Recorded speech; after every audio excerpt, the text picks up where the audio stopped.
เพราะว่าบ่มีความไม่ฉลาดยังบ่ทันได้เห็นไฟแจ้งนะพี่น้องเนาะมันจะตรงช้าก่อนเดี๋ยวถ้าเบิ่งน้ำกันว่าจะมาทางช่องทางใดพี่น้องเลยเนาะ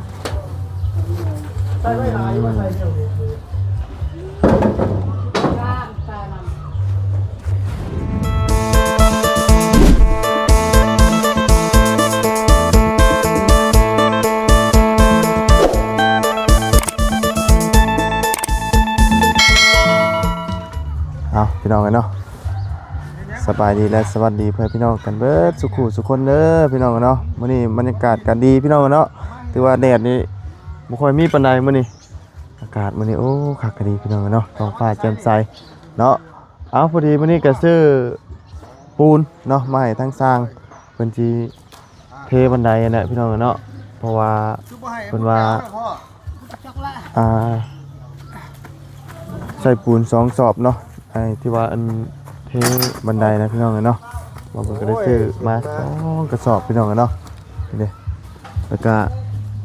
ตะปูตอกหลังคาเนาะสร้างเป็นยังบริเฮ็ดต่ออยู่พี่น้องเลยตะปูเบิดเนาะเอาก็ซื้อมาทั้งเบิดทั้งมวลกับพอดี400,000 กีบพอดีพี่น้องเนาะงบนำมาบุญที่ว่าปลายมันเหลือ700,000ตอนนี้ก็เหลืออยู่300,000 กีบเนาะเหลืออยู่10 ล้านกับ300,000 กีบแต่ว่าตัว10 ล้านนี่คือบริแตะเลยแหละบาทนี้พี่น้องเนาะเพราะว่าเขาเอาไว้สมทบจ่ายค่าสร้างเนาะมีแต่ว่าซื้อตัวปลายนี่มันเนาะมียังกันนะตอนนี้เหลืออยู่300,000 กีบเนาะเอาเดี๋ยวจังไดก็เอาตะปูไปให้สร้างแล้วก็เดี๋ยวจะให้เพิ่นมาแบกอันนี้ลงไปพี่น้องเนาะไปถูกเนาะซีเมนต์เฮได้นี่ทั้งประตูเราไปยุ่งมาพุ่นเศร้าอยู่แล้วก็ได้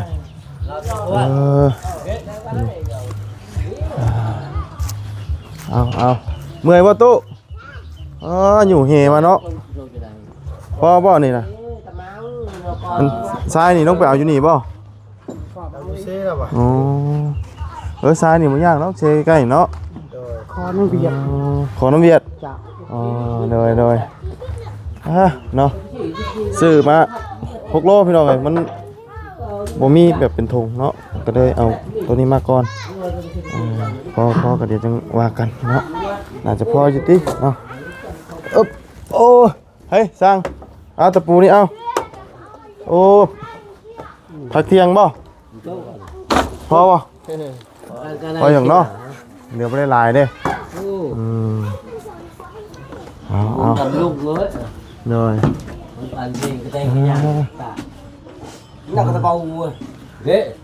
เอาขอบข้างได้ว่ามันบ่พออันว่า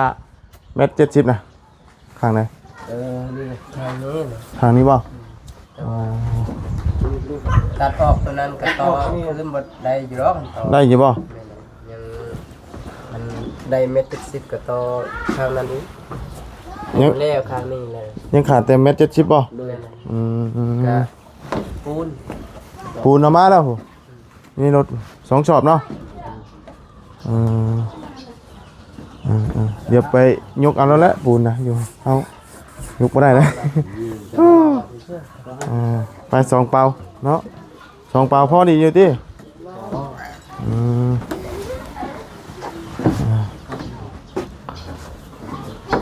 เพราะว่าทีเทเลยนี่เนาะเอาบริใส่บล็อกเด้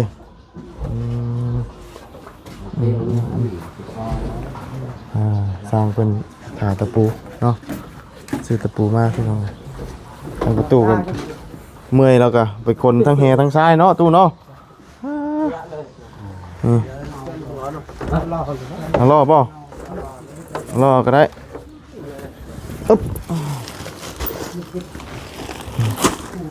ซ้ายนี่พอป่ะซ้ายพออย่างนั้น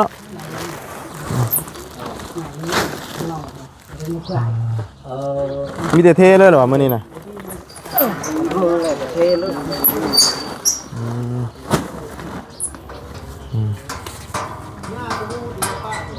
ไปเอาปูนก่อน2 เปานี่ก็แห่แล้วพอแล้วเนาะบัดเนาะนักมาหานักเราส่วนใส่กระเป๋า ปาตัวเนาะครับปูนก่อน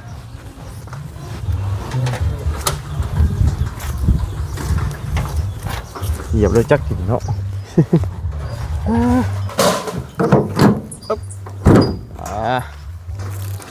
สองเป่า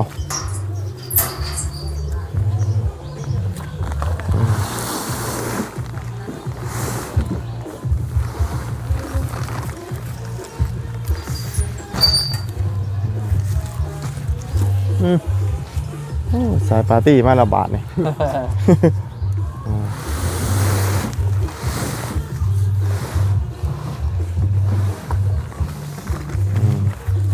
โอ้ยร้อยเอา ลิงลิงนึ่งเลือกขึ้นกูเด้อสามสิบเอาไปเอาใหญ่มากพอไว้หน่อยจะไปเรียกกันไหว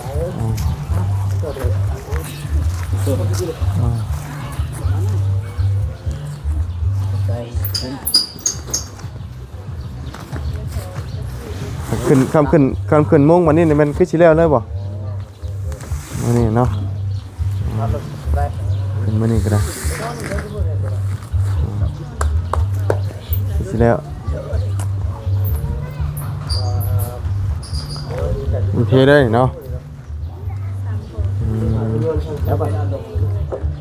ขุดลงกันเนาะเห็นบิดนี่ให้มันฟังพอดีเนาะพออยู่พี่น้องเลยเพราะว่านี่ทรายผสมกันเทเลยเททับตัวนี้เลยบันไดนี่คือฟังเลยเนาะ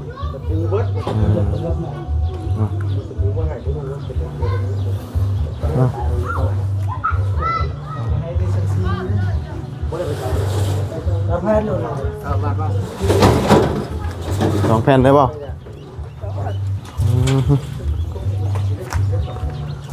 ยางเสียวด้วยพี่น้องเลยยันบาดแข็งเนาะ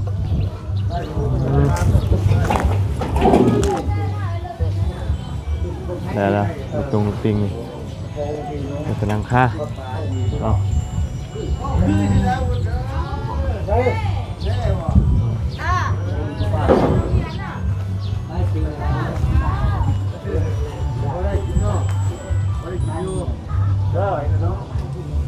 เป็นประคาดขอบทางมัน70เนาะขังนั่นแหละคอชั้น4ตลาดเพราะว่าเทคตอนเทคเรียนบ่เทคบ่เบิดนะเนาะผมได้เทคตัดเป็นส่วนนี้อันนี้เทคยาวหมดเลยเนาะมาตัดเองนะป้าจนรันตรง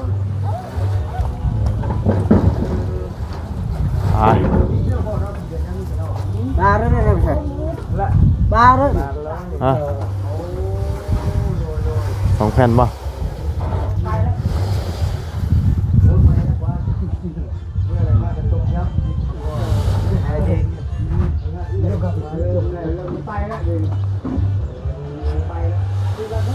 เขามุ่งแล้วเลยมีตัวได้ต่อป่ะนี่กับเบิดได้เนาะมีแต่เทนี่เชื่อเทคันใดนี่มันเบิดได้เนาะเพราะว่าตัวฟ้าไม่ฉลาดยังไม่ได้มีนะพี่น้องเหี้ยวหมูพยายามด้วยเหี้ยวหมูนะว่าบ่มีตัวฟ้าไม่ฉลาดยังไม่ทันได้เห็นใครแจ้งนะพี่น้องเนาะมันจะเป็นชาก่อนเดี๋ยวถ้าเบิ่งน้ำกันว่าจะมาทางช่องทางใดพี่น้องเนาะ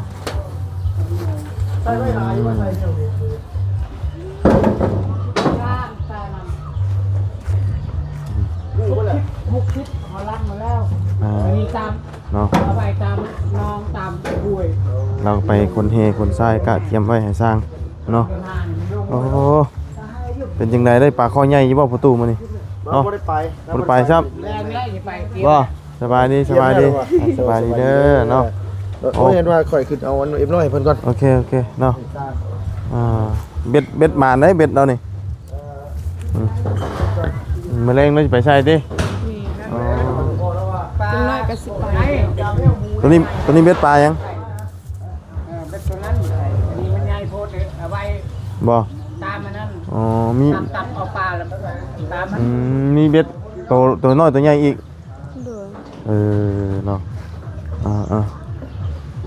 แสดงว่ามื้อนี้บ่มีปลาจักตัวเลย โดย เออเนาะสร้างเพิ่นก็พากินข้าวเรียบร้อยบ่ โดย ว่าแต่พากินข้าวเรียบร้อยได้เนาะมันผ่าตะปูเด้อพี่น้องขอบคุณจ้ะหาเข้ามาซื้อปูนกับตะปูมาให้เพิ่นเนาะเพิ่นดำเนินการมานี่นานไปแล้วเนาะใส่ตัวนี้เนาะ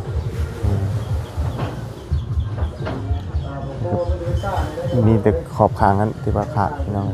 เนาะขอบคางคางไหนคือว่ามันขาดนะคางน้อยบ่คือคางใหญ่คือว่ามันขาดเลยเนาะเป็นจังไดซึ่งแท้บ่มีงานแต่งบ่อยู่บ้านนี่คือเสียงตู้ตุ้มตั้มตุ้มตั้มอยู่ฮะงานนี่ เปิดซื้อ บอกกันว่าอย่ามีงานแต่งงานอย่างเดียวคือมีเสียงตู้ต่ำต่ำอยู่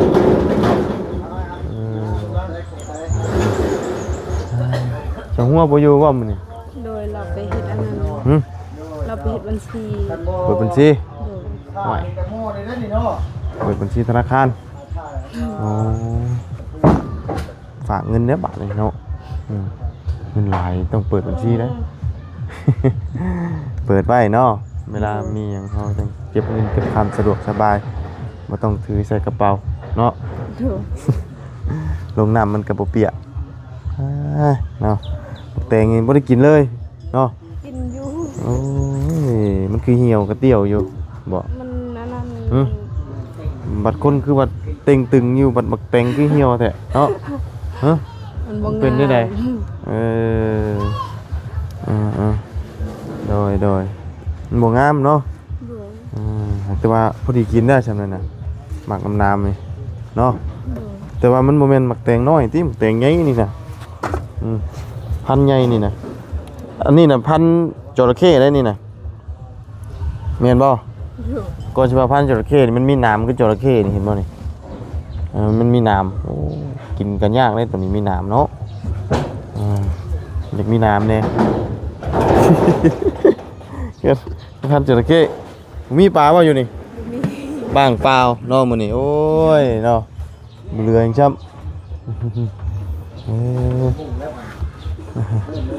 เบิดเลยฮึโอ้มีใช่เฮ้ยสายปาร์ตี้มาเลยโอ้ดูเนาะเปิดอย่างนี้จึงได้บุดเต้นได้นี่เนาะเปิดเพลงทีนั้นเนาะฮะขึ้นเลยบ่ขึ้นเลยแล้วเหมือนเนาะขึ้นอีกรวดนี่กันนะจะแล้วก็ขึ้นลบเนาะบานประตูพี่น้องบ่ได้ไปใช่บ่จำมัน บ่ฮะไปใส่ บ่ได้ไปใช่ คนนั้นนั่น แม่นบ่ไอ้ตะปูนี่บ่ ฮอนบ่ โดย คนละดอกคนละอย่างคนละวันเดียวกัน ลงไปเอาน้ำเบียดนี่บ่ โดยคน อ๋อตอนมันออก กองลายบ่กองใหญ่บ่เพิ่นดูดมัน โดย อันเพิ่นดูดมันนี่มันเปียกบ่หรือว่า มันเปียก ยังมาก หมองอันเพิ่นดูดนี่อยู่ฝั่งนั้นน่ะเพิ่นเอาท่อลงบ่หรือว่านี่น่ะ โดยเอาท่อลง เอามันไหลขึ้นอันว่าหมองอันเฮาไปเหยียบมื้อนั้นบ่ แม่ อ๋อเห็นนะว่าตอนเพิ่นดูดนะมันเป็นแบบไร เห็น เพิ่นใช้ตัวใดน่ะอันดูดขึ้นมานะ อยู่ผู้บ้านตะโพงบ่ ก็มันฝุ่นนั่นคือ เอาอยู่ที่เซโปนะมี จักมันมีจักอีกว่าพังนั่นน่ะ โดยมีจักรสองอันแล้วก็ จะมันตอก พอเราโตใส่ อ๋อแต่ว่ามันน่าจะผสมน้ำมาน้ำนั้นเนาะ โดย แบบว่ามันไหลน้ำพร้อมนะ คือนั่นออกคือน้ อ๋อเพราะว่าเป็นน้ำออกมาน้ำเนาะเพราะว่าอาศัยดูดเอาเด้เดี๋ยวนี้โมเมนต์เบิดแล้วจักบ่ยังอยู่บ่ ำยังแต่เขาเจ้าเมื่อมาแล้ว ฮะ เขาเจ้านั่นเมื่อเฮ็ดอันนั้นเฮ็ด ลูก โอ้ คนจีนบ่อันนี้ คนเวียด คนเวียดอันนั้นจักตุ๊ดจีนจักจักหน่อยนี่จักหน่อยนี่เป็นฮอดงานยามอันกุดจีนนั่นเด้อันห่อข้าวต้มใหญ่อันเด้ โดย กินหมูกินไก่ได้ยามกุดจีนโอ้เพิ่นไหว้กันเนาะอยู่ไทยได้กินเรื่อยอยู่พี่น้องเอ้ยเพิ่นไหว้หมูไหว้ไก่นี่โอ้กินอิ่มกินเต็มพุ่นแหละเพิ่นไหว้อันนี้คำได้อยู่น้ำเฒ่าแก่คนจีนนี่แต่ว่าเพิ่นมีโรงงานหลายนี่โอ้ยกิน4-5 มื้อเองบ่เบิดเพิ่นไหว้งานบุญกุดจีนนะเนาะ 30ปลายดอก เนาะ ปลาย30พวง ทางเพิ่นกินข้าวกันยังจังมื้อ กินกับ กักกินดอกแน่ๆที่มันหนาแน่ๆแหละนักอันว่ายางมันนั่นแหละ แล้วก็ต้มให้กระเจ้ามี ฮะ ต้มให้กระเจ้ามี ต้มมี โดย อ๋อต้มมีเนาะพอสร้างเพิ่นได้กิน ประตูจะสิไปมื้อแรงพุ่นสิไปอันใส่เบ็ดเนาะ โดยจังไดก็ละสิไปเดือนส่งลง บ่ ส่งลง โอ้อย่าไปใส่ร่องเมืองเลยเนาะจังประมาณอยู่เนี่ย เมื่อก็ประมาณ6 โมง 7 โมงทุก เวลาสิมานะ โดยมันไกล เราเอาเรือพายลงไปแล้วก็พายขึ้นมา โดย แล้วขยันในประตูนี่เนาะรู้จักไปหาใส่เบ็ดแล้วว่าขายมื้อนั้นโตซ้ำเพิ่นเนาะปลาคอแม่นบ่ โดย โอ้ใหญ่ดีเนาะยอมรับว่าใหญ่ปลาอยู่เซนใหญ่ๆที่มื้อต้มสมๆใส่หมูแดงคัก วันนี้เขายิงปลา ฮะ ปลาจนลอยน้ำเสียใหญ่แต่เอาบ่ได้ มันยังบ่ทันตาย 2-3 คนลอยไป ๆเฮาเอายังยิงปืนนะ ก็แม่นเขาเบื่อ เพื่อนหลังเก่าอยู่แล้วเนาะ มันยังเขาดี ระเบิดบ่ ข่าว อ๋อระเบิดโยนลงกันบ่ แม่น ตุ่มมันบ่บักผา แม่น เพิ่นเอิ้นบักผาอันว่าอันเฮาจุดแล้วก็ทิ่มลงน้ำเลยนะ แม่น มันสิบึ้มขึ้นมาแล้วบัดนี้ปลามันสิเหย่าแต่มันบ่ตายแต่ว่าบางตัวน้อยน่ะตาย โดยคันมีเอาได้ ตัวใหญ่ซำใด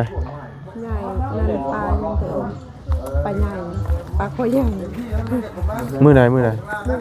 เมื่อวานนี้ โดย เพิ่นระเบิดอยู่ไส ยุทธ อ๋ออันนี้เฮาได้ยินเสียงตุ่มว่านนี่จักบ่ แม่ อ๋อมันนี่บ่ได้ครับ โดย เพิ่นคือบ่ระเบิดรอบ2จ้ะเพราะว่าส่วนหลายเพิ่นใช้บักผาทิ่มเอาได้อยู่ซื่อเซนี่เนาะ โดย ทิ่มต่ำลงไปแล้วปลามันสินั่นปลาตัวใหญ่ เขาได้ฮอดกระสอบ2 กระสอบประมาณนั้น ปลา มีแต่ปลาตัวใหญ่ โอ้ถือว่าหลายๆดี ลาย อืมเพิ่นระเบิดจักเทื่อเนาะ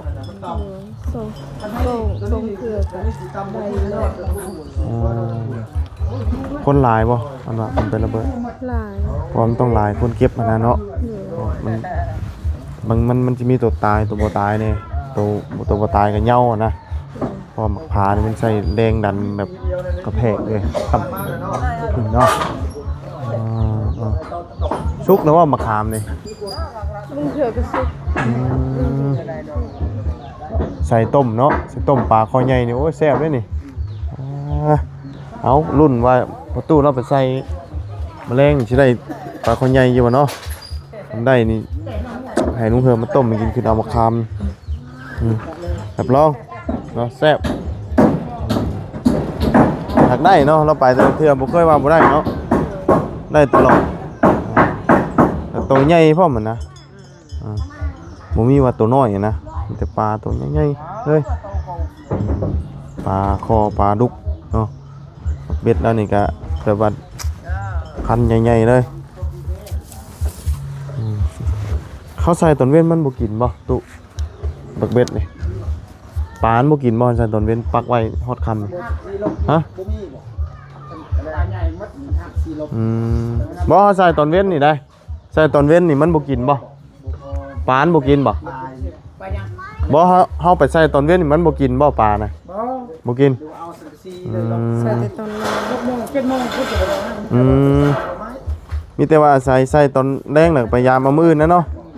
อ๋อคิดว่าเฮาใส่แล้วเฮานั่งเฝ้าเอาได้โลดนะมันเนาะมันบ่กินเนาะตอนเว้นเนาะ เบ็ดตัวนี้ใส่กลางเวียนมันทึก ตัวนี้ โดย ตัวไหนตัวนี้บ่ แม่น อ๋อ เราสั่ง ตัวนี้เราเบ็ดใส่ตอนเว้น แม่น ว่ามันมีสูตรของมันอยู่บ่ มี อ๋อมีเบ็ดตอนคืนเบ็ดตอนเว้นนำบ่ เบ็ดตัวนี้น่ะบ่กินตอนเว้นเนาะตัวนี้ตอนเว้นน่ะใส่มันคือของกระตุงกระติงได้ซะ ฝั่งนี้เนาะมันก็ต้องลายมุมเนาะโดย ใช่เดี๋ยวขึ้นถามเมืองสร้างก่อนซั่นเนาะเดี๋ยวมันบ่พอแบบใดอันขอบข้างเพิ่นน่ะ ตั้งแต่สิลบมันแล้วบุญ ฮะ ตั้งแต่สิลบมันนะ อึ๊บสั่งโอ้ ต่อจันบริหารเองโดย อืม ทำหมูกรอบเพิ่นเล่นบริหารเอง มันลืมตัวลบสัตว์นั่นน่ะเม็ด70เลย ลบสั่นนี่ก็ได้เลยตัวนั้นเพิ่งให้แต่ว่า บ่ ประมาณ2เมตรนี่แหละ อ่า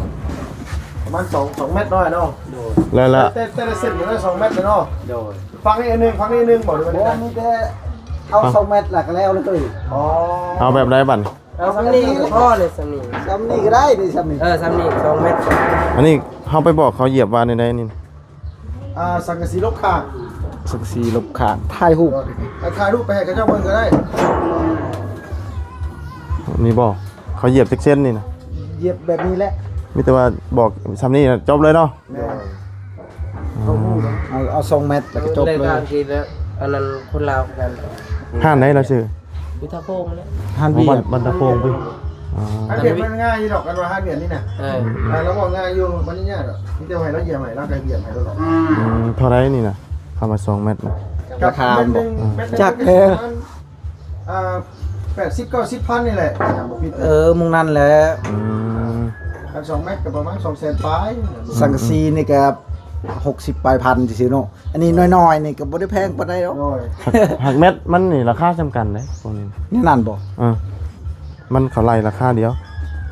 โอ้แพงคือกันเด้อเนาะ ถ้าว่าเม็ดละ60ก็ขึ้นเม็ดละ60ป่ะนะ2เมตรก็100,000ปลาย เป็นสาว โอ้ย โอ้เขาไล่คือสังกะสีนี่เลย เนี่ยมันอาจจะได้แบบเดียวกันเขาบ่ได้เขาไล่เป็นเม็ดเด้คือสิแม่นสิเนาะ น้อยๆนี่ไล่เป็นเม็ดทำสังกะสีใหญ่เหมือนกัน อ่า สุดน้ำผู้คายเลยเนาะ เอามันไล่แบบเหยียบเด้คือสิแม่นสิเนาะเฮาก็กะเดาเบิ่งสิเนาะว่าบ่ได้สั่งแต่เฮิงนะบ่ได้สั่งแต่เฮิงเลยเด้ บ้านตกลงมาดอกไอ้บัตรแรงนี่น่ะ เอาขึ้นเลยป่านนี้เนาะ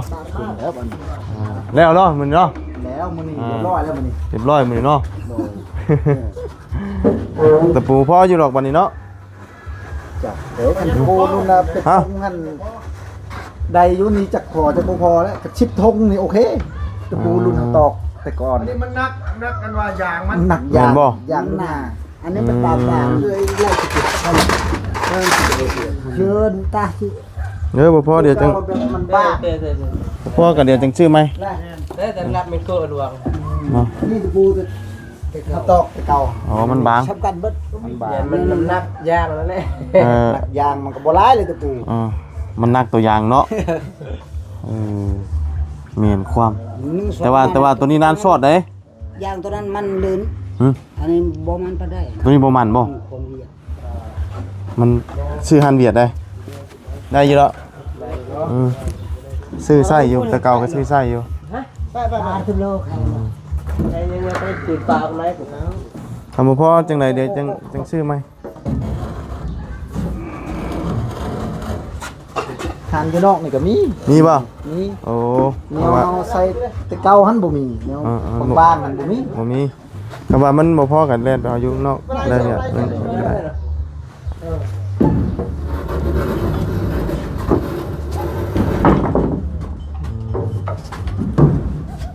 เอาขึ้น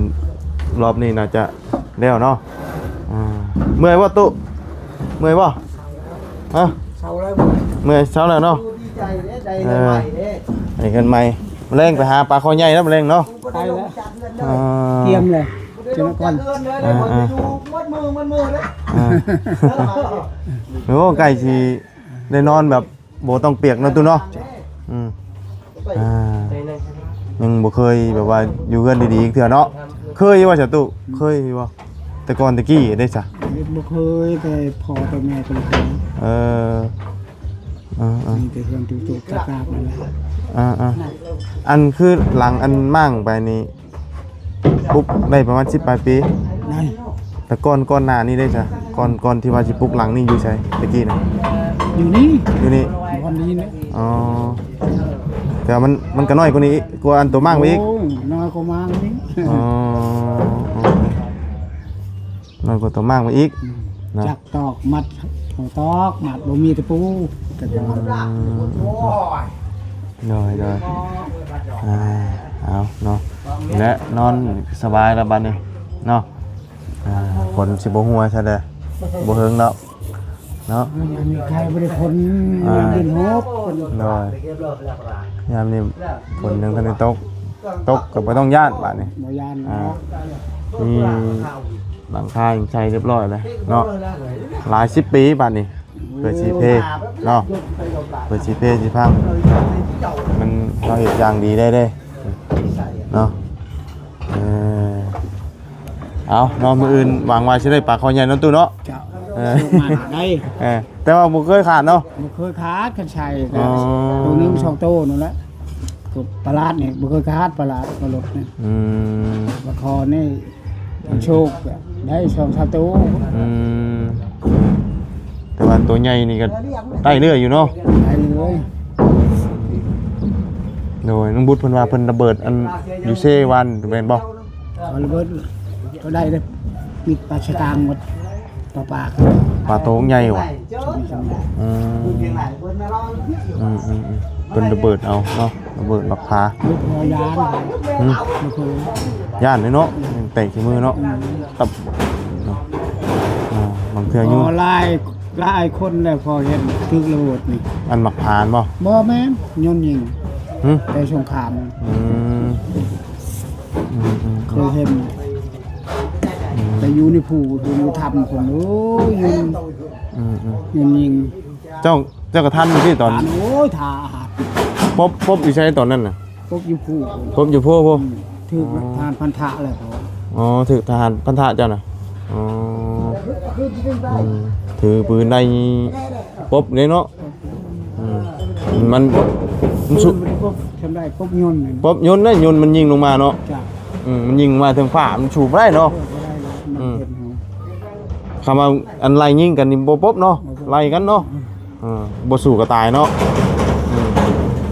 มีแต่ว่าปบตัวอันมันบินบุบบับว่ามพุ่นเนาะ โอ้ยพวกนั้นบอลพออยู่นั่นจักทะไดคันยนต์นี่ก็บ่แตกดอกครับหมดบ้านหมดบ้านนอกอยู่ก็ได้หมดทำนั้น ทำมันบ่ไก่บ่จัง ไกลแล้วเวทฟูตรงนี้ อ๋อทำมันเจ้าลบเมื่อกี้นะ จ้ะ อ๋อ เข้าอันนั่นก็พุ่งออกพุ่งเลย ซอดอีกฝั่งหนึง ตาม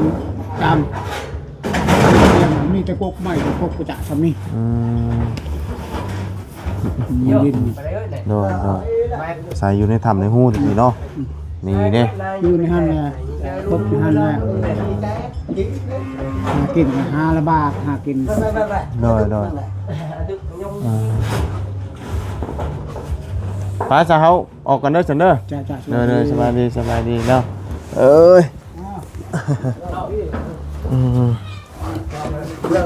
โดยเริ่มไปหาไซเบสแล้วเนาะคุยกี่เดือนนะเอามุงเนาะไปสาพี่น้องเลยเนาะเดี๋ยวว่าไปก็ต่อบ้านนี่เดี๋ยวเฮ้นี่เนาะไปคนมุงแล้วก่อนโอ้ยังต้มยังบาดนี่โอ้ยต้มมีหิวข้าวป่ะหิวข้าวแล้วเนาะต้มจะคอกินบ่อยะกินบ่กินมีป่ะกินมีป่ะหูยังดีอยู่ป่ะมิตุยังได้ยินคากี่ป่ะ หูนวก บ่เคยได้ยินป่ะ โดย บ่เคยได้ยินโดย เนาะอย่าเรามานั่งเบิ่งเพื่อนนี่แล้วเราก็ได้เนาะป้าจะมาบุญไปเลยเด้อฉันเด้อสบายดีสบายดีตู้ก็ไปขุดกี่กระเดือนแล้วตู้เนาะให้ได้มันๆตัวใหญ่ๆเนาะป้าสาพี่น้องเลยไม่ใช่ว่าออกก่อนบัดเลยเนาะคนที่ไหนก็ผมเจอกันไหมขอบคุณเพื่อนพี่น้องเพื่อนซีเด้อที่ติดตามนะครับส้มคอยให้กำลังใจด้วยตลอดมาเนาะพี่น้องเนาะไปแล้วพี่น้องสบายดีไป